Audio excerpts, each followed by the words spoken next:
Bienvenidos a un nuevo episodio de Micromundos. Mi nombre es Martín Pitón y esta semana tenemos un episodio muy interesante. Hemos tenido, convengamos, una semana bastante movida y polémica, arrancando con lo que ha sido la polémica participación del ministro de Justicia Mariano Cuño Libarona en la Comisión de Mujeres y Diversidad de la Cámara de Diputados y todo lo que dijo.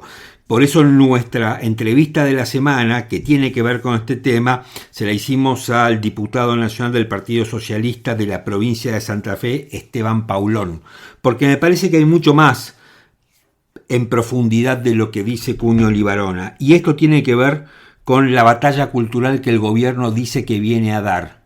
No es solamente la economía. El mundo libertario es mucho más profundo que cambiar un sistema económico. Tiene que ver con el intento de imponer un sistema de vida, el intento de imponer un modelo de familia y un modelo de sociedad. Bueno, sobre eso es que vamos a hablar a lo largo de todo este episodio y, por supuesto, ¿no?, con otras polémicas como las internas en los bloques parlamentarios de La Libertad Avanza. Vamos a estar hablando sobre eso, vamos a estar hablando algo sobre economía, sobre el veto de la nueva fórmula jubilatoria que había aprobado el Congreso y que el presidente Javier Milei decidió rechazar, y por supuesto la polémica en la que se metió la vicepresidente Victoria Villarroel cuando anunció en un acto de homenaje a las víctimas de la subversión su intención de reabrir todos los juicios contra los montoneros y encerrarlos a todos, ¿no? Bueno, de todo eso vamos a estar hablando a lo largo de este episodio. Ya saben, si es la primera vez que estás por acá, te cuento que este es un podcast de actualidad de la Argentina. Hablamos mucho de política y economía, como te habrás dado cuenta, y si ya estás y sos asiduo oyente de Micromundos, por supuesto estamos muy contentos que estés aquí y esperemos que llegues hasta el final. A todos los que puedan y los que tengan ganas y les parezca que valga la pena, les pedimos que nos inviten con un cafecito. Esa es una donación que nos pueden hacer y nosotros vamos a estar muy contentos y muy, diría yo, nos vamos a sentir muy bien con este mimo que nos pueden hacer. Todas sus donaciones para nosotros son muy importantes porque nos ayudan a financiar este emprendimiento que se llama Micromundos, que lo hacemos con mucho cariño, con mucha garra, con mucha pasión, en forma completamente artesanal. Para todos aquellos que nos quieran dejar su donación, les dejo el link del cafecito en la descripción del episodio. Mi nombre es Martín Pitón y ahora las voces de la semana. Se acabó solo el género. Nosotros vamos por otros valores. Nuestro valor es la familia. La familia es el centro de la sociedad y la educación. ¿Cuáles son los valores familiares tradicionales? El amor, la unión, el trabajo, el estudio, la solidaridad, la igualdad ante la ley, la igualdad de trato. Promover los símbolos patrióticos, los valores patrióticos, respetar y honrar a nuestros próceres. Esto resulta esencial para el bienestar de los individuos y la armonía y cohesión social. Nosotros rechazamos la diversidad de identidades sexuales que no se alinean con la biología. El ministro dice que las familias son solo aquellas que forman parte de la tradición biológica natural. Bueno, esta es mi familia, doctor Cuño Libarona. Acá está Vera, que es mi hijastra, que hoy tiene casi 7 años. Está Virginia Laino, que es la mamá de Vera, una madraza de aquellas. Está mi esposo, que es Braulio Baguap, y estoy yo. Entonces hay algo de biología en esta familia, pero mucho, ministro, mucho de diversidad.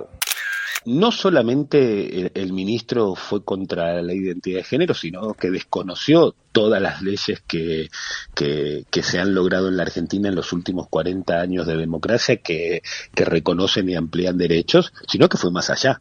Sino que se corrió de lo que manda la Constitución Nacional y lo que pensaron y estructuraron los convencionales del 94, en lo que es el artículo 75, inciso 22 e inciso 23, donde está la incorporación de la igualdad de trato entre hombres y mujeres, donde se incorporan los tratados internacionales en materia de derechos humanos, y eso cómo dialoga de manera armoniosa con toda la Constitución, con la cláusula del progreso. Es un tema 100% político. ¿Sí? Sí, político. 100%. Lo que votaron los diputados. O sea, a la gente que votó eso no les importa absolutamente nada a los jubilados. ¿Sí? Absolutamente nada. Cuando digo nada, es literal, nada. Una máquina de dar títulos, Caputo, no sé si se dan cuenta. ¿Y por qué lo digo? Porque vos fíjate que ellos estuvieron antes en el gobierno, los mismos que te prometían que iban a terminar con las LELIQs para pagarle a los jubilados. Sí. Las LELIQs las multiplicaron por 20 y solamente el último año a los jubilados le sacaron un 30% real, un 30% en un contexto en el que además gastaron una ponchada de plata.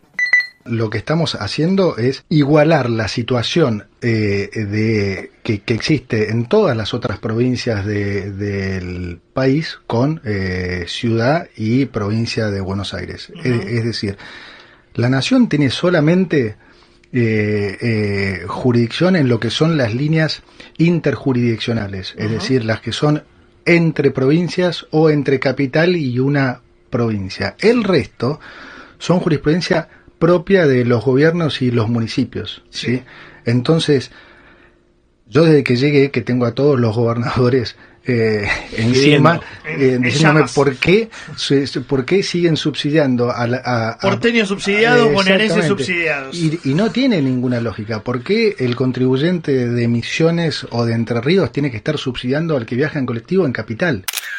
En Argentina, colectivos de pensionistas fueron reprimidos este miércoles por la policía cuando cortaron una importante avenida en una protesta contra el veto presidencial a la actualización de las pensiones. Las jubilaciones han sido una de las asignaciones más afectadas por el plan de ajuste del presidente Javier Milei. Con una inflación del 263% interanual, el país tiene el 65% de sus jubilados bajo cobros mínimos. ¿Quién del gobierno fue que le ofreció el cargo de ministro de la Corte? El cargo me lo ofreció el señor Santiago Caputo en una reunión con el señor Sebastián Amerio.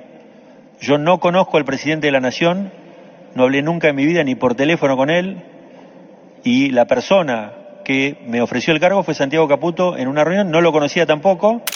O sea, el hijo no es un pedido de Cristina. ¿Viste? No, de ninguna manera, No, porque si lo vota el kirchnerismo me da miedo. Si el kirchnerismo lo vota, que todos saben el origen, pero bueno, ¿qué te quiero decir? El origen es Lorenzetti. Exactamente. El origen es Lorenzetti. Lorenzetti le propuso el nombre a Javier Milei.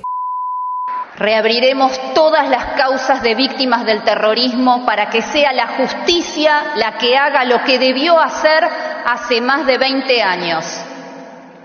Cuando arranqué siendo demonizada y repudiada, Argentina, nuestra patria adorada, para que pueda vivir su aurora, su renacer con justicia, debe hacerlo solo con este valor. Y para ello, todos los montoneros tienen que estar presos. Si la vicepresidenta no está cumpliendo los roles como corresponde, o está haciendo cosas que demuestran que está con la maldición de la vice, ¿no? Hay que decirlas, porque está haciendo campaña política proselitista y está diciendo barbaridades también. No está defendiendo a la gente que la acompañó, la apoyó y la defendió contra viento y marea, esperando algo de ella, los abandonó, y para taparlo mete un acto diciendo vamos a meter a todos los montoneros presos. Y yo digo, ¿quién es? Porque aparte el poder ejecutivo no es el poder judicial. Y segundo, ¿por qué la vicepresidenta tiene que perseguir personas en democracia? Y tercero, también nos va a meter presa la ministra de Seguridad, porque está trabajando bien. Acabo de presentar una nota en la que abro mi propio bloque, mi propio monobloque, porque realmente no apoyo realmente que los que están realmente implicados en este tema de un hecho tan delicado como es justamente los delitos de lesa humanidad y que quieran encubrirlos. Yo no puedo ser parte de un bloque donde está en contra también de la agenda del presidente. Bueno, les quiero decir algo. No inventen cosas negativas, no existe ninguna crisis. Estamos casados ya, Javier y yo. ¡Epa! Ya estamos casados. A ver si se entendió. Ya nos casamos entre nosotros. Dios y nosotros. ¿Sí? Va a ser para toda la vida. Es para toda la vida. Así que, por favor, no se malgasten en tirar mala onda porque no existe, no nos entran las balas, gente.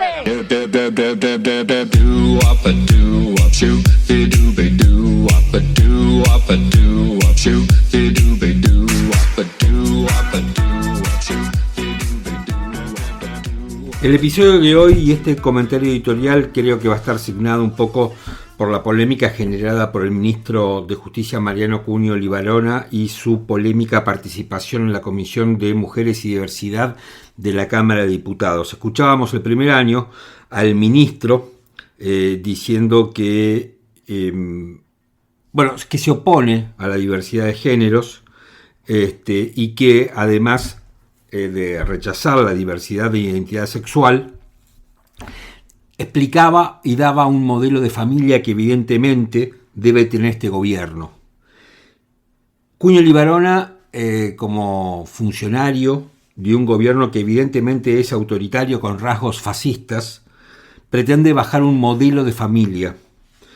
Y me parece que todo eso ya lo vimos. Si no hay un modelo de familia, o al menos hay un modelo de familia igual al modelo de familia que teníamos aquellos que pasamos los 50 y con los que nos criamos, ¿no? Ese modelo de familia de papá, mamá e hijos. Y eso un poco se lo demostraba Luis Novarecio en el segundo audio que escuchábamos de las voces de la semana, cuando él describía su propia familia, compuesta por su marido, la ex mujer de su marido y madre de la hija del marido y de su hijastra, de 7 años. Y entonces ahí queda claramente que el modelo de familia no solamente lo constituye un hombre, una mujer y los hijos, sino que hay distintos modelos de familia.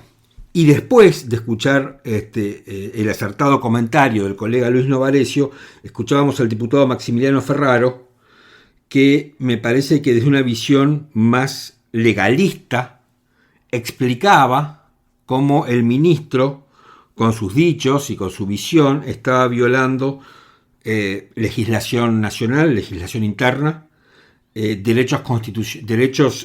tratados con jerarquía constitucional y la propia Constitución Nacional de 1994, porque hay que pensar que todos los derechos a la diversidad sexual surgen, en definitiva, de lo que fue la reforma constitucional de 1994. Y el diputado Ferraro hacía un excelente análisis, me parece, desde el punto de vista jurídico, de la burrada que había cometido Mariano Cunio Libarona y que generó tanta polémica y tanta repulsión. Después vamos a profundizar todo eso en la charla que tuvimos con el diputado nacional Esteban Paulón, pero eso va a ser dentro de un ratito. Después escuchamos al ministro de Economía, Luis Caputo. Hay dos tramos de Caputo, ¿no? Caputo explicando, dando su visión acerca del aumento o de la modificación de la fórmula jubilatoria, y después Caputo hablando sobre el corte de los subsidios al transporte en la ciudad de Buenos Aires, que también se ha armado una gran polémica allí. Con respecto a el aumento de la fórmula jubilatoria que aprobó el Congreso y que el presidente Javier Milei vetó esa ley en su totalidad, Caputo dice, bueno, los anteriores, el gobierno anterior, dijo que iba a vender las LELIQs para comprar medicamentos, le recortó el 30% de las jubilaciones. Dice, digamos, amparándose en lo que hicieron los otros, Caputo pretende sacar una suerte de salvoconducto para afirmar que como los otros, los anteriores, el gobierno de Alberto Fernández y el resto del kirchnerismo hizo las cosas mal, este gobierno las está haciendo bien. Y que por eso que en realidad aquellos que aprobaron esta ley no es que están buscando el bienestar de los jubilados y una mejora en sus ingresos, sino que lo hacen para complicar al gobierno desde el punto de vista político. A ver, permanentemente yo escucho hablar a gente cuando se le hace una crítica al gobierno, y acá Caputo comete ese error, que es, en vez de hablar de lo que hace el gobierno, comienzan desde atrás. Bueno, como los de atrás hicieron las cosas mal, ahora nosotros las hacemos bien. Entonces explican siempre al gobierno explicando lo que hicieron mal los anteriores. Y el hecho que el kirchnerismo haya hecho mal las cosas, que no lo niego, no significa que este gobierno está haciendo bien las cosas. La diferencia, el aumento, el incremento que iban a traer las jubilaciones con la ley que había aprobado el Congreso era de 14.000 pesos en promedio. Jamás 376.000 millones de dólares, como ha dicho el presidente, que en ningún lado explicó cómo llegaba a semejante cifra, ¿no? Pero bueno, ahí está lo que decía Caputo, que ahora tiene un podcast también, tiene un streaming, ¿no? Con dos funcionarios del Ministerio de Economía. Bueno, una cosa bastante cómica para el ministro. Después hablaba sobre algo que tiene que ver con una polémica, que es el corte de los subsidios al transporte en la ciudad de Buenos Aires. Y acá yo creo que Caputo tiene un punto, porque dice el ministro de Economía: a mí, desde que asumí, están los gobernadores diciéndome por qué tengo que estar subsidiando el pasaje de colectivo de los porteños, ¿no? ¿Por qué un misionero tiene que subsidiar el pasaje de colectivo de un porteño? Y yo creo que Caputo tiene un punto acá, ¿no? Y tiene un punto en favor de la equidad. Y es cierto, ¿cuál es la razón que un misionero, o un jujeño, o un catamarqueño, que hace mucho tiempo pagan el pasaje de colectivo muchísimo más que lo pagamos los porteños, ¿por qué nos tiene que estar subsidiando a nosotros, que además vivimos en la ciudad más rica de la Argentina? Y es un punto en el que yo concuerdo. Ahora, ¿qué es en lo que no concuerdo con el ministro de Economía? Es si esto es necesario hacerlo todo junto de golpe y rápido. Tal vez eso sea, y además en el medio de un ajuste complicadísimo y muy difícil de sobrellevar. Tal vez ahí me parece a mí que yo disiento con el ministro.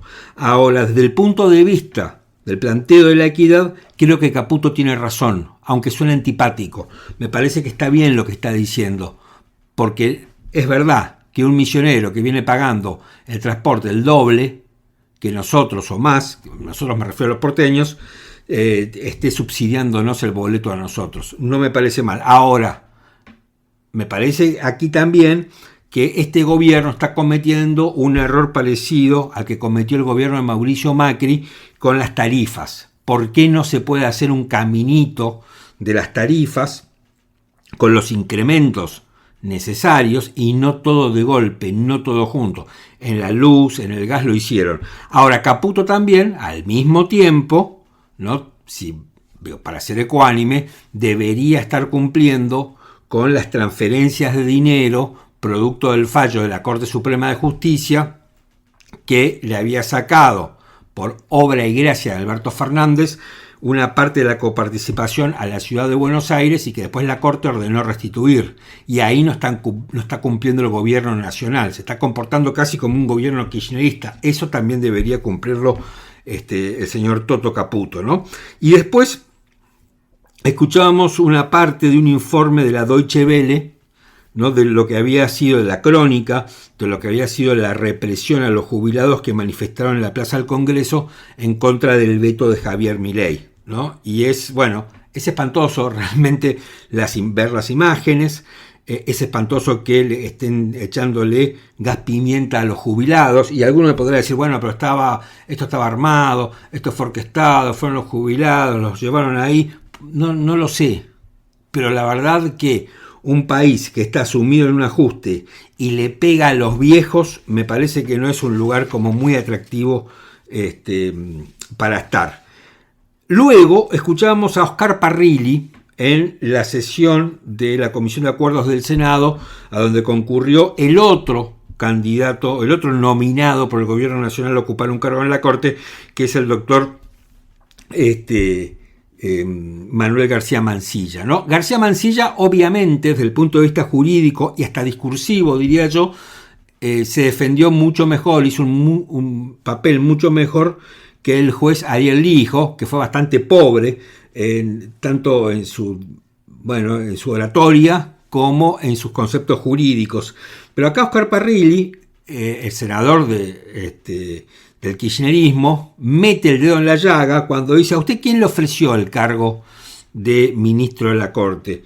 Y García Mansilla, en forma muy sincera, dice: a mí me lo ofreció Santiago Caputo. Santiago Caputo, que es un monotributista, que es asesor del presidente Milei, pero que no tiene, sabemos todos que tiene mucho poder, pero que es un señor bastante, que no se lo conoce demasiado, es un señor bastante misterioso, que cada vez acumula más poder, pero que de él mucho no se sabe. Y es una persona que aparentemente tiene un poder impresionante y que su influencia, ¿no?, se reparte desde la CIDE hasta YPF, pasando por cualquier lugar, por el Ministerio de Justicia y por otros lados.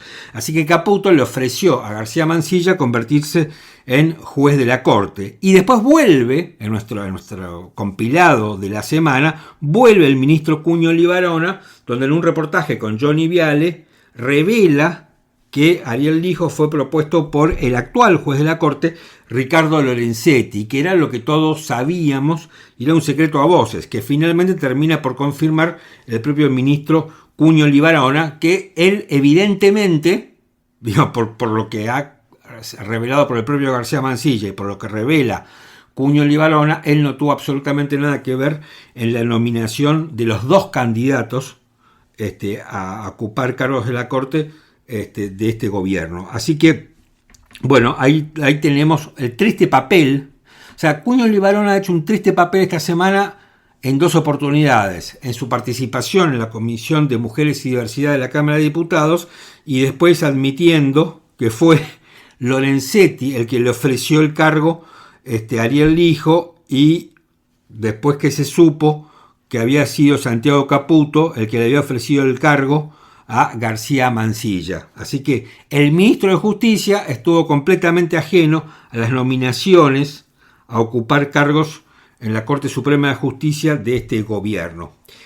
Después de Cuño Libarona nos metíamos con Victoria Villarruel, la vicepresidenta de la Nación, que en un acto para homenajear a las víctimas de la subversión anunció que había que reabrir los juicios a los montoneros y había que meterlos todos presos para que la Argentina marchara hacia su aurora. Incluso hasta las palabras que utiliza la vicepresidenta son un poco anticuadas. A ver, me parece que la vicepresidenta se olvida de varias cosas, ¿no? Se olvida que los jefes montoneros fueron juzgados en democracia, fueron condenados en democracia durante el gobierno de Raúl Alfonsín. Esa parte se olvida bastante. Siempre nos acordamos del juicio de las juntas, pero también los montoneros fueron juzgados y que posteriormente fueron indultados por el presidente Carlos Menem, que es el gobierno que este propio gobierno toma como modelo.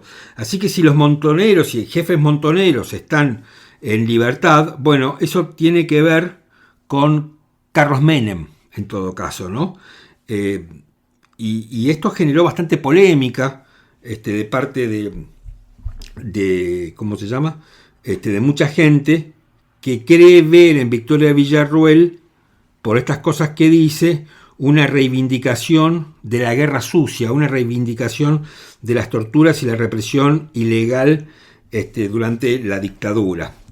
A continuación, escuchábamos a la diputada Leila Lemoine. Leila Lemoine criticaba a la vicepresidenta y a su iniciativa de reabrir los juicios de los montoneros, diciendo que desde el Poder Ejecutivo no se puede estar persiguiendo gente en democracia. Bueno, me parece que la diputada Lemoine olvida que el Poder Ejecutivo en la Argentina es unipersonal y está en cabeza del presidente de la Nación, que la vicepresidenta no es parte del Poder Ejecutivo, pero no nos vamos a poner, digamos, tan exquisitos como para pretender que un diputado de la Nación conozca los rudimentos de la organización nacional. Más allá de eso, lo que podemos decir es que Villarruel no planteaba la persecución en democracia de los ex jefes montoneros, sino que ella pretendía que la justicia tomara cartas en el asunto en forma también incorrecta. Leila Lemoine, me parece a mí, que viene con algunas internas y está digamos, y ella es la demostración, creo yo, de los problemas internos que se está atravesando los bloques parlamentarios de La Libertad Avanza, ¿no? Con la salida de la diputada Lourdes Arrieta, a quien también escuchábamos después de Leila Lemoine, donde anunciaba la conformación de un monobloque, porque la iban a expulsar por las denuncias que hizo por la visita de 6 diputados libertarios a los genocidas encarcelados. Una cosa increíble.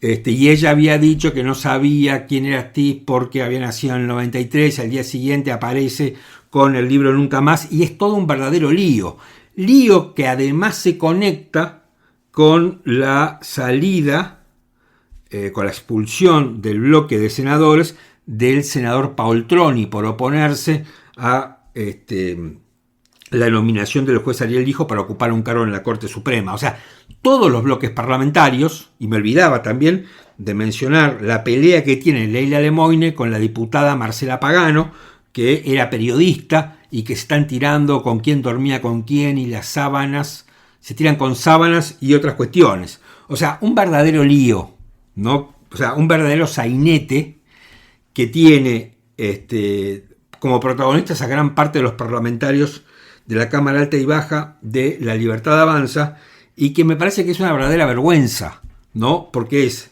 un gobierno que es muy débil en el Congreso, está muy complicado en el Congreso, que su fortaleza mínima depende de la alianza con los diputados del PRO, que a su vez en el PRO hay mucho problema con el liderazgo de Mauricio Macri, porque a su vez, ¿no?, la relación entre Mauricio Macri y el presidente Milei, más allá que en lo personal aparentemente está bien, en lo político no está tan bien, y los seguidores de Milei no lo quieren a Macri. Entonces tenemos, digamos, una situación bastante complicada. Y todo esto me parece a mí que está atentando a la gobernabilidad. Ahora, ¿está atentando a la gobernabilidad por parte de alguien externo al gobierno? No. Es el propio gobierno el que atenta contra su propia gobernabilidad. Todas estas internas sin sentido, de gente que se tira con historias de cama, con contratos, con corrupciones, con cuestiones del pasado, en una fuerza política tan joven, pero que se supone está gobernando la Argentina, es sumamente complicado. Cerramos la semana, las voces de la semana, con la ex vedette Chuyito González, actual pareja del presidente Javier Milei, que dice que ya se han casado, ¿no? Que se han casado ante Dios. Tal vez esta forma de armar una familia que ha presentado Chuyito González, que se casaron ante Dios, y ellos dos, y que ella le dedica el escote que tiene puesto, se lo dedica al presidente de la Nación, que es su ser amado, no sé si le va a gustar como modelo de familia al ministro Mariano Cuño Libarona, porque tal vez esta forma de familia que está presentando la virtual primera dama de la Argentina, choque contra los valores que nos está tratando de transmitir el señor ministro de Justicia, alrededor de los cuales nos tendríamos que organizar como sociedad.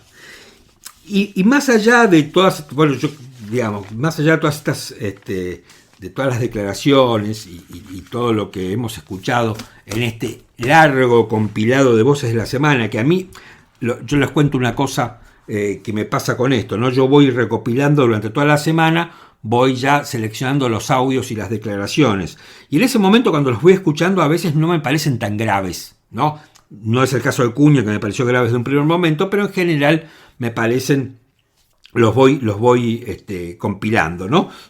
Tengo como 50, elijo algunos, esta vez se me hizo un poco largo, pero cuando los pongo todos juntos, digo, esto pasó en una semana en la Argentina, es un delirio, siempre tengo esa sensación, no sé si a ustedes les pasa, por eso es que los dejo todos juntos, porque ahí te das cuenta que el país termina siendo como un gran desquicio, ¿no? Esto es lo que tenemos, un gran desquicio.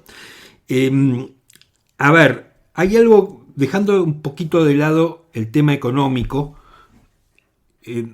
creo yo que lo más grave que tiene el gobierno de Javier Milei es lo que ellos mismos han llamado la batalla cultural. Y esa batalla cultural de la que tanto hablan, no solamente el presidente, sino sus seguidores como Nicolás Márquez y otros, y tipos que piensan, tiene que ver con esto que exponía en forma bastante rústica Mariano Cuño Libarona, ¿no? Este gobierno no solamente quiere un cambio económico, un cambio de rumbo, quiere modelar el país absolutamente de otra manera de cómo estaba modelado. Quiere hacer un cambio radical, e incluso ese cambio radical se traduce en un nuevo modelo de familia. Paradójicamente, este gobierno y el presidente mismo, que ha propugnado una y otra vez y casi lo ha repetido como un mantra, ¿no?, que este gobierno iba a respetar el plan individual de cada persona, siempre y cuando no violara la propiedad y no hiciera daño, es justamente todo lo contrario. Ahora lo que quieren instaurar es un modelo de familia, es un modelo de sociedad, y me parece que la Argentina ya había discutido todo eso y ya había llegado a un acuerdo.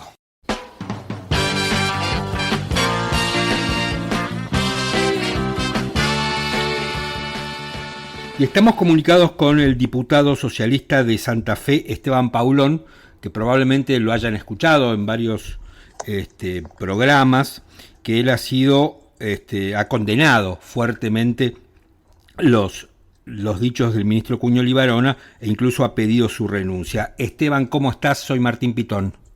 ¿Qué tal, Martín? ¿Cómo te va? Bien, gracias por atenderme. No, por favor. A ver, pasaron varios días ya desde que todos nos sorprendimos con la intervención de Cuño Libarona en la comisión. ¿Qué pensás? O sea, más allá de lo que es la sorpresa inicial que debes haber tenido vos y todos, ahora que pasaron varios días, ¿cuál es tu reflexión? Mira, Martín, la verdad que, nosotros lo habíamos convocado a Cuño Libarona, fundamentalmente, yo soy autoridad de la Comisión de Mujeres, Género y Diversidad, soy vicepresidente, junto a la presidenta Mónica Macha, lo habíamos convocado porque, como vos sabés, el gobierno nacional ha eliminado 2 organismos que venían trabajando temas de discriminación y equidad de género, el INADI, el Instituto contra la Discriminación, y el Ministerio de las Mujeres, y más allá de que obviamente es una prerrogativa del gobierno ver con qué mecanismo va a abordar las políticas públicas, Argentina tiene compromisos internacionales asumidos, tiene políticas que llevar adelante y una población objetiva, las mujeres víctimas de violencia y otras poblaciones para proteger. Entonces lo habíamos convocado para que nos dé explicaciones de cuáles iban a ser esas políticas que el gobierno iba a implementar en reemplazo de los organismos eliminados. Nos llamó mucho la atención que poquitos minutos antes de que llegara el ministro, nos anuncian que hay 30 invitados del ministerio, víctimas de distintos delitos, que habían ido al ministerio a pedir que querían ser parte de la audiencia, una audiencia que no era pública, por lo tanto difícil que se hubieran enterado que se hacía, que terminaron siendo 30 barra bravas de Cuño Libarona, ¿no? Que lo aplaudían cuando él hablaba, claro, que nos abucheaban y nos silbaban cuando hablábamos los que no estamos de acuerdo con él. Y a poquito de andar nos encontramos con una presentación que realmente era más propia de un panfleto de la extrema derecha continental, onda Agustín Laje, Nicolás Márquez, que de un ministro del Poder Ejecutivo Nacional, y mucho menos de un ministro que es el encargado de cumplir y hacer cumplir muchos de los organismos, de las políticas y de los compromisos en materia de derechos humanos que el Estado argentino ha asumido al incorporarlos en su Constitución en el año 94. Entonces vimos un ministro muy violento, muy beligerante, muy alineado con el supuesto discurso ideológico del presidente, que al menos, si lo tengo que juzgar por lo que dijo, desconoce completamente el régimen legal de Argentina, la Constitución del año 94, la progresividad de los derechos humanos. Déjame que te interrumpa acá, porque hay una pregunta que necesariamente me parece que hay que hacerse es, hasta ahora lo que estamos viendo, vos lo mencionabas muy bien a Nicolás Márquez, a ver, porque acá hay otra cosa que está pasando que me parece que es mucho más grave que los reparos que uno pueda tener con la marcha económica, de la economía, que tiene que ver con esto, ¿no? Que tiene que ver con la batalla cultural como el propio gobierno lo ha bautizado. O sea, yo estoy de acuerdo, hay una serie de leyes y de normas que la Argentina fue tejiendo a lo largo del tiempo en torno de todos estos derechos nuevos, que arrancan a partir del 94, diría yo, con la sanción de la nueva Constitución. ¿Vos pensás que en algún momento va a pasar el gobierno desde lo retórico, desde la provocación, a los hechos? ¿A qué me refiero? Porque una cosa es desmontar presupuestos, cerrar secretarías, pero tal vez te puedas meter ya a sacar leyes, a derogar leyes. Sí, a ver, interesante lo que preguntas, Martín. Yo creo que el gobierno hoy no avanza en ese sentido por dos temas. Primero, no tiene la mayoría necesaria en el Congreso, hoy esas leyes no pasarían. Uh-huh. Te diría incluso, yo sé que no fue una afrenta personal, ni a mí, ni a Maximiliano Ferraro, que éramos los dos diputados creación de la subjetividad, diría el ministro, que estábamos presentes allí, dos diputados que somos abiertamente gays, pero la solidaridad de la Cámara fue completa. Incluso muchos diputadas y diputados libertarios se acercaron a expresarse en nuestro nombre a toda una comunidad, porque la enorme mayoría entendemos que, como se dice habitualmente, se pasó varios pueblos. Claro. Ahora, creo que el gobierno, por un lado, es consciente de que en el Congreso hoy esos números no están. Pero por otro lado, Martín, creo que el gobierno, que sabe leer muy bien la calle, también es consciente de otra cosa. Acá la gente lo votó a Javier Milei por hartazgo con la política tradicional, sí, por el fracaso de estos 40 años de democracia en términos de pobreza, desigualdad, inflación, perspectiva de futuro. Pienso yo mismo en mi familia, tengo hermanos que viven afuera, primos que viven afuera, sectores medios que sienten que no hay perspectiva de futuro, que sus hijos se van a vivir afuera y no encuentran el futuro en su país, porque obviamente uno quisiera poder desarrollarse en su entorno, con su gente, con sus afectos, en compañía. Bueno, hubo una acumulación de hartazgo por muchos de esos aspectos, pero ese hartazgo yo creo que más allá de este discurso un poco maniqueo que tiene el gobierno de vincular cualquier conquista social con un curro económico, sí, con un interés político partidario, creo que los valores de la sociedad plural y diversa que Argentina decidió construir desde el 83 con el retorno a la democracia, están presentes, están vigentes y el gobierno lo sabe. Imagínate,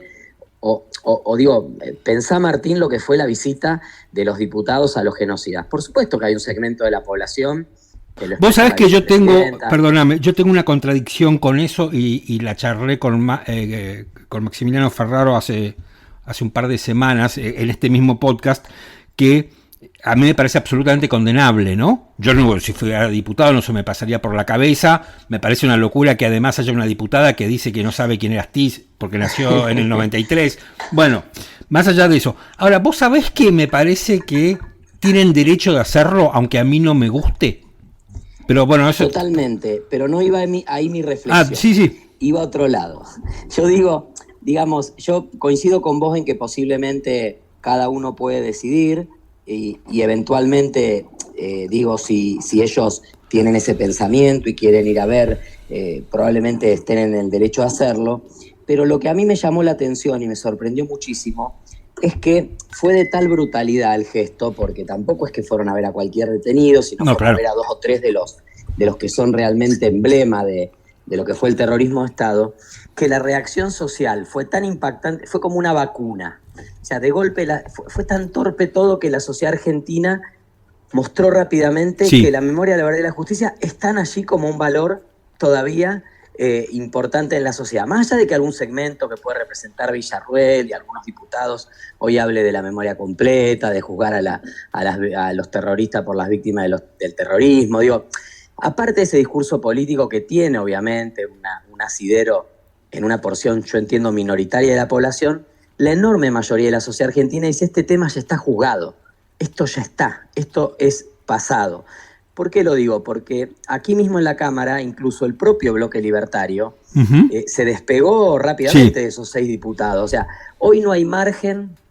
Quizás si no hubiesen sido tan torpes, hoy estaríamos discutiendo en el Congreso un proyecto de amnistía para los detenidos por los delitos de lesa humanidad, que era lo que se estaba preparando, y sin embargo todo eso quedó desactivado. Y creo que en este sentido con lo de género y diversidad pasó lo mismo. Fue tan brutal lo de Cunio que la sociedad siente, mira, a vos te puede parecer más o menos simpático que un vecino tuyo se case con un tipo, o que salgan de la mano, y te puede molestar que tu hijo vea que 2 tipos vayan de la mano o 2 minas vayan de la mano. Ahora, hay un convencimiento, y esto estoy seguro, de la mayoría de la sociedad, de que mientras sea tu proyecto de vida y mientras vos hagas de tu vida lo que quieras y no me molestes a mí, hacela. A ver, pero sí. Y en ese sentido creo que aparecen estas declaraciones que son totalmente extemporáneas, que son por supuesto, cavernícolas. Yo te cuento algo. Que la sociedad ha reaccionado positivamente. Yo tengo 56 años. Sí. Por supuesto que, digamos, fui criado en otro contexto y tuve que aprender. Yo la primera vez que me acuerdo que fui a una comida y no había matrimonio, pero había una pareja gay, me chocó. Sí, obvio. O sea, y me parecía que no me parecía mal, pero me chocaba. Dos hombres comportándose como una pareja. Pero me parece que muchos fuimos aprendiendo que Martín, no está mal. Yo tengo 46 años, soy un poco más joven que vos. Yo tuve que aprender a aceptarme, porque yo me crié en una familia en los 80, donde no había educación sexual, donde no había referentes positivos en los medios en relación a la diversidad, donde no éramos parte de las novelas ni de las películas, donde en mi entorno familiar solamente un amigo de mi mamá que era gay, pero que se había ido a vivir a Londres, era modisto por discriminación, y una vez vino a mi casa y medio en secreto y con vergüenza mi mamá contó que era homosexual. Entonces yo mismo tuve que aprender, mi familia, cuando decidí aceptar lo que me pasaba y decidí hacerme cargo de mi orientación sexual, no es, soplar y hacer botella, no para los heteros, para todos. Ahora, entonces la sociedad argentina ese aprendizaje lo hizo y lo sigue haciendo y lo está haciendo, y creo que en algún sentido se siente un poco orgullosa de ese aprendizaje que hizo, y esos valores yo creo que finalmente todavía están allí, van a seguir estando allí, el gobierno lo percibe. Entonces de alguna manera estos discursos aparecen a veces como mensajes internos. Yo creo que Cunio vino acá a hacer un acto de profesión de fe, un acto de amor público al presidente en un momento donde se comenta que está en la cuerda floja, sí, que no es parte de la negociación por los lugares en la Corte, que no tiene poder en el ministerio. Vino a exhibir con parte del gabinete, como diciendo yo soy el ministro de Justicia, entonces manda un mensaje que es incongruente con su propia historia de vida reciente. Digo, hay otros intereses dando vuelta, obviamente al gobierno le sirve para tener un fandom activo en redes y un fandom en parte de la sociedad, pero no tengo duda que es minoritario, que la mayoría de la gente se vio horrorizada con la reacción y con las expresiones de Cunio Libarona, y que eso es un activo que hemos construido en estos 40 años de democracia y que por suerte este gobierno no se va a llevar. Ahora, pero ¿no te parece que Cunio avanzó mucho más allá que el tema de la diversidad? Cuando él habla, él está dando un modelo de familia, que es el modelo de familia en el que me crié yo y que tal vez te criaste vos. Yo digo por una cuestión generacional. Pero incluso entre parejas heterosexuales, el modelo de familia cambió. Desde lo que eran mis viejos a lo que es hoy un modelo de familia heterosexual es distinto. Por supuesto. Digo, hay familias ensambladas, hay hijos tuyos, míos, del otro. A mí me parece muy peligroso lo que está pasando, porque es cierto que lo que vos decís, la sociedad demostró tener anticuerpos, pero es como, bueno, tal vez pasa. Y tal vez mañana vuelvo con otra cosa y puede ser que pase. Sí, a ver, creo que comparto, pero me parece que están navegando en aguas muy complicadas, muy poco profundas. Creo que hay un segmento de la población, quizá un 15, 20, 25% de la población, que nunca estuvo de acuerdo con esta agenda, que tiene esa idea de que la familia tradicional, etcétera, que se opone porque básicamente se opone a cualquier avance que se produzca en una sociedad, porque hay una idea de una añoranza, ¿viste? Esta idea de todo tiempo pasado fue mejor. Sí, claro. Pues sí, bueno, fuimos el granero del mundo y en 1910 pudimos hacer el edificio del Congreso de la Nación para el centenario del primer gobierno patrio, ¿y qué nos pasó? Entonces está esa idea nostálgica de un país que no existía, porque era un país que circulaba alrededor de la Plaza de Mayo y la Plaza del Congreso y desconocía una realidad nacional y un montón de cuestiones que luego fueron apareciendo y son parte también constitutiva de nuestra nación. Esa idea de también una oligarquía, otro contexto en materia de derechos, otro contexto internacional. Uh-huh. Esta idea un poquito romántica, es decir, volvamos a 1900, cuando Argentina era granero del mundo y éramos la cuarta economía del mundo. Todos datos forzados, falseados, que no son ciertos. Pero digo, bueno, les sirve como para buscar esa idea de añoranza. Entonces, en el paquete de la añoranza, bueno, ¿qué había ahí? ¿No? Supuestamente, porque tampoco era la vida real. Digo, había familia, Dios, patria y familia, diría Junio cuando nos vino a hablar acá. También había burdeles, también había trata y explotación sexual. Por supuesto. También había infidelidades, también había familias en paralelo, también había consumo de drogas, también había juego clandestino. Entonces digo, no es que era una sociedad bucólica donde la heterosexualidad y la monogamia y la religión, y ahora es una perversión porque dimos libertades. Lo que tenemos hoy es una sociedad que se expresa mucho más parecida a lo que es en realidad y con menos hipocresía. Y ha demostrado el tiempo, nosotros tenemos más de una década en lo que específicamente es lo LGBT, uh-huh, el matrimonio igualitario, identidad de género, tenemos más de una década de ejercicio de estos derechos y nada de la decadencia argentina, entre comillas, es responsabilidad de si 30.000 parejas de personas del mismo sexo nos casamos, o si 10.000 o 12.000 personas trans hoy tienen un documento. Porque no es ni siquiera demográficamente significativo. Lo que pasa es que estamos en una sociedad más libre.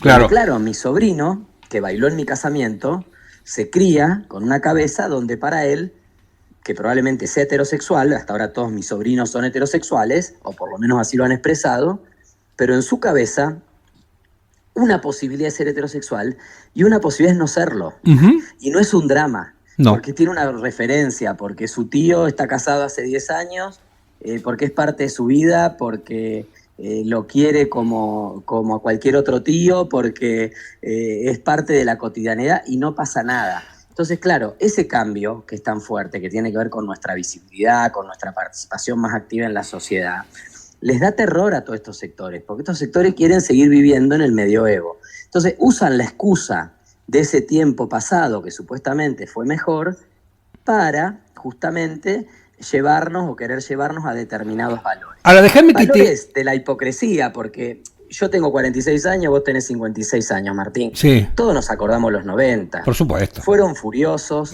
Cunio Libarona fue uno de sus protagonistas. Se escapó con Modelo. Apareció el jarrón de Coppola, fue preso por robarse unos cassettes de la causa AMIA. Digo, todos tenemos un archivo y todo, quizá a la vejez viruela, diría el dicho, y ahora que es septuagenario, que ya no está para estos trotes, se volvió conservador y padre de familia. Pero la verdad que hay mucha hipocresía en la sociedad y de alguna manera nuestra propuesta política, no en términos partidarios, sino en términos de estos derechos que hemos conquistado, es poder vivir en una sociedad menos hipócrita, Esteban, una sociedad más sincera. Te hago una pregunta. ¿No hay que hacer también una crítica al progresismo en todos estos temas donde, a ver, a mí hay veces que me parece que el kirchnerismo tergiversó, por ejemplo, el tema de los derechos humanos, en algún momento también tergiversó el tema de la diversidad? Y que eso le sirve de excusa a este gobierno para hablar del tema de la plata, por ejemplo. Es decir, bueno, yo lo escuchaba a Cunio el otro día en el programa de Johnny Viale y decía, lo que había gastado Kicillof en políticas de género, lo que había gastado, y muchas veces esos lugares, que puede haber tenido buenas intenciones, pero se transformaban en lugares para militantes, o que no hacían las cosas que tenían que hacer. Y eso ahora se utiliza de excusa para cerrarlos, no para modificarlos y mejorarlos. ¿No está pasando eso también? Bueno, a ver, yo soy socialista y no me voy a hacer cargo del uso partidario. No te digo, no te... de muchas de las causas. pero sí quiero decir que estoy de acuerdo con vos en que cuando un sector político se pasa de rosca y piensa que ciertas conquistas que han sido de toda la sociedad son personales o son particulares de un espacio, bueno, entramos en un circuito muy complejo donde se deslegitiman. Yo le contaba al ministro, porque obviamente el ministro no sabe ni quién soy yo me presenté, le conté quién era. A mí, como activista LGTB de más de 20 años, cuando asumió el gobierno de Alberto Fernández y se creó el Ministerio de las Mujeres, me invitaron a participar ad honorem del Consejo Asesor del Ministerio de las Mujeres como un representante del colectivo LGTB.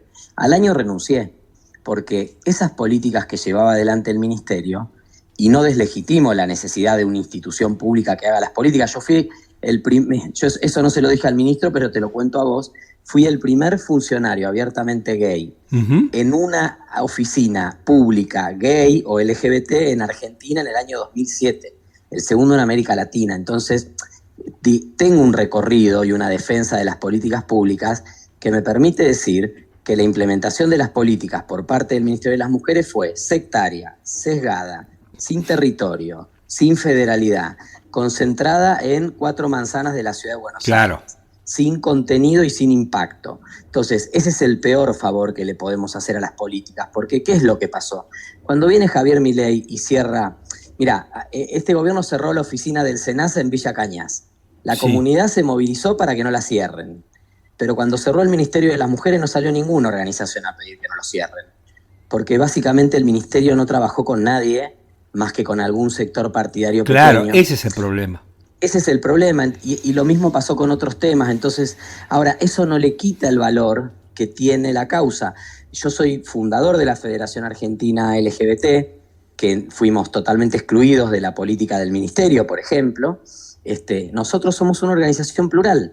Yo soy socialista, y compañeros y compañeras que son del kirchnerismo, radicales, de la coalición cívica, del PRO, de otros partidos, y construimos colectivamente. Y el acuerdo es: nadie le pone por encima la bandera del partido a la bandera multicolor, porque nosotros necesitamos esa política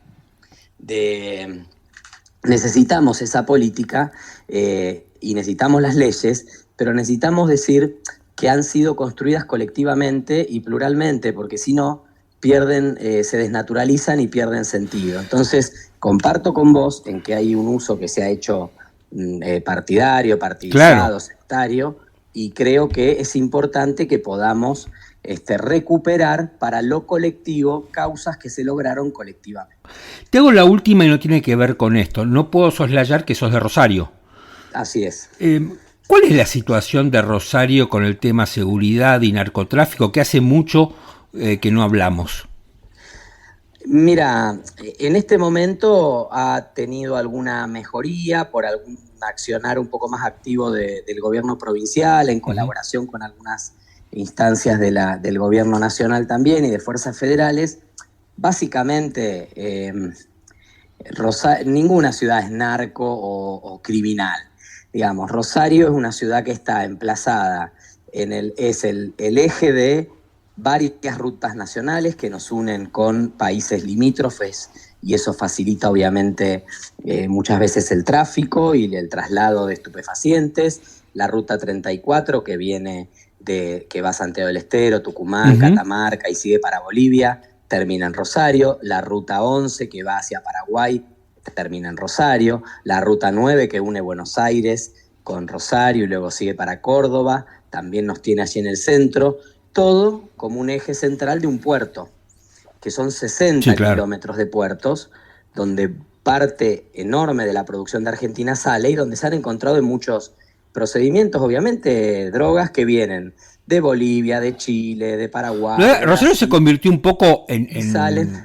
Entonces, el abandono progresivo que ha habido de Rosario y de la provincia de Santa Fe por parte de los gobiernos nacionales, que se notó muy fuertemente a partir de principios de los años 2000, cuando el socialismo, nuestro partido llega al gobierno, no porque el socialismo es un partido narco, sino porque el interés político sectario partidario, vos te acordarás algún dirigente connotado del kirchnerismo hablando de narcosocialismo. Sí, por supuesto. Bueno, esto tiene un efecto, o sea, esa idea del narcosocialismo finalmente impactó en que se dejaran de controlar las rutas, se dejaran de controlar los puertos, porque digo, finalmente, rutas nacionales no le toca a las fuerzas provinciales, son fuerzas federales. El puerto le toca a la prefectura controlarlo. Claro. Entonces, no es por deslindar responsabilidades, sino por decir que una ciudad sola, una provincia, no puede hacer frente sola, en soledad, y con el gobierno nacional en contra, a un flagelo que tiene ramificaciones internacionales, que muchas veces es mucho más poderoso que cualquier estado, mucho más que un municipio o que una provincia, y que básicamente son más de 10 años de abandono de la política pública en materia de seguridad, responsabilidad de las fuerzas federales en la provincia de Santa Fe y en la ciudad de Rosario. Entonces, factores geográficos, factores geopolíticos, factores políticos locales y factores de abandono en materia de política de seguridad han hecho que la ciudad se sienta finalmente desprotegida. Esteban, muchísimas gracias por esta charla, me encantó. No, gracias a vos. Un abrazo grande. Un abrazo.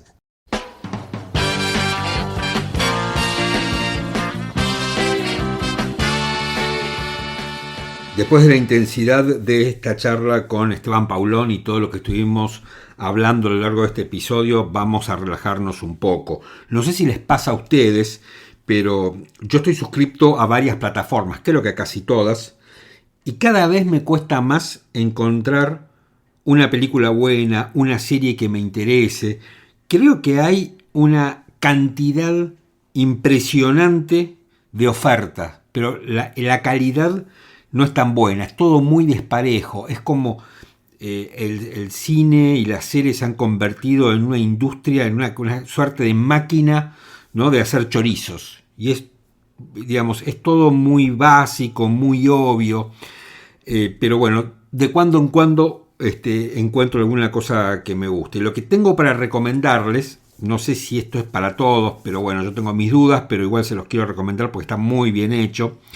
Se llama The Long Way Up y es una docuserie, como se llama ahora, del año 2020, que la encuentran en Apple TV.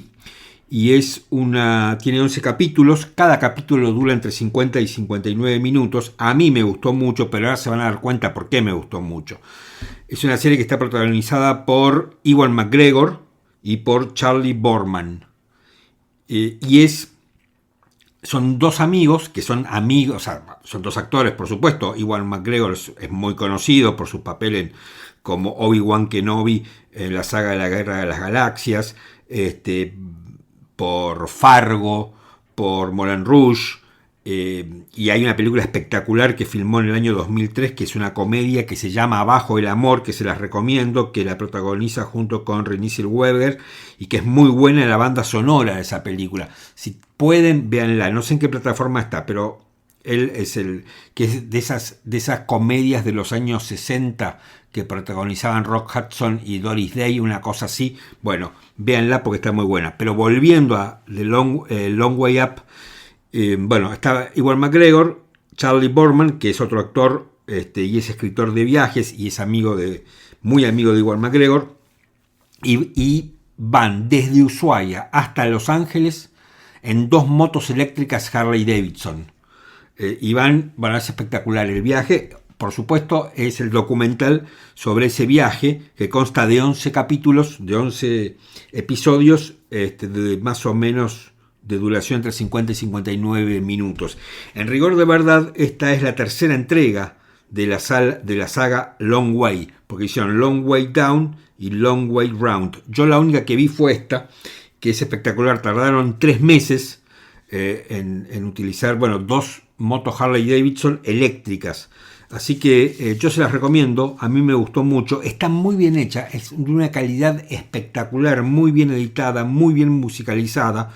Si te gustan las motos, la vas a disfrutar mucho más. Si no te gustan las motos, la verdad es que vale la pena ver los lugares por donde se fueron metiendo, los paisajes, los países. Realmente fue una aventura muy buena. Yo me la devoré, así que en este mar de series y de películas, la mayoría que no valen la pena y son una pérdida de tiempo, Long Way Up me parece una muy buena alternativa. Si llegaron hasta acá, gracias. Si es la primera vez que nos escuchan, denos otra oportunidad y vuelvan la semana que viene. La semana que viene no va a haber episodio porque me estoy yendo de viaje. Así que vamos a retomar en 2 semanas.